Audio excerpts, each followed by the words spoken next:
given by His Divine Grace A.C. Bhaktivedanta Swami Srila Prabhupada। अध्याय 1 कुरुक्षेत्र के युद्ध स्थल में सैन्य निरीक्षण। श्लोक संख्या 2।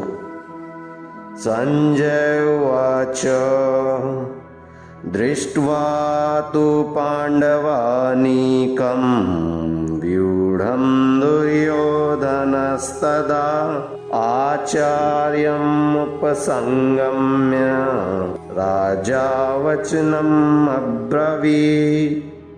अर्थात संजय ने कहा, हे राजन, पांडुपुत्रों द्वारा सेना की व्यूहरचना देखकर राजा दुर्योधन अपने गुरु के पास गया और उसने ये शब्द कहे।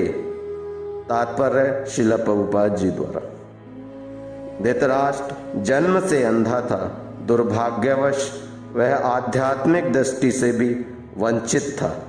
वह यह भी जानता था कि उसी के समान उसके पुत्र भी धर्म के मामले में अंधे हैं, और उसे विश्वास था कि वे पांडवों के साथ कभी भी समझौता नहीं कर पाएंगे, क्योंकि पांचों पांडव जन्म से ही पवित्र थे।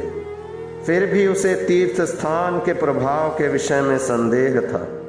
इसलिए संजय युद्ध भूमि की स्थिति के विषय में उसके प्रश्न के मंतव्य को समझ गया। अतः वह निराश राजा को प्रोत्साहित करना चाह रहा था। उसने उसे विश्वास दिलाया कि उसके पुत्र पवित्र स्थान के प्रभाव में आकर किसी प्रकार का समझौता करने नहीं जा रहे हैं। उसने राजा को बताया कि उसका पुत्र दुर्योधन पांडवों की सेना को देखकर तुरंत अपने सेनापति द्रोणाचार्य को वास्तविक स्थिति से अवगत कराने गया। यद्यपि दुर्योधन को राजा कहकर संबोधित किया गया है, तो भी स्थिति की गंभीरता के कारण उसे सेनापति के पास जाना पड़ा।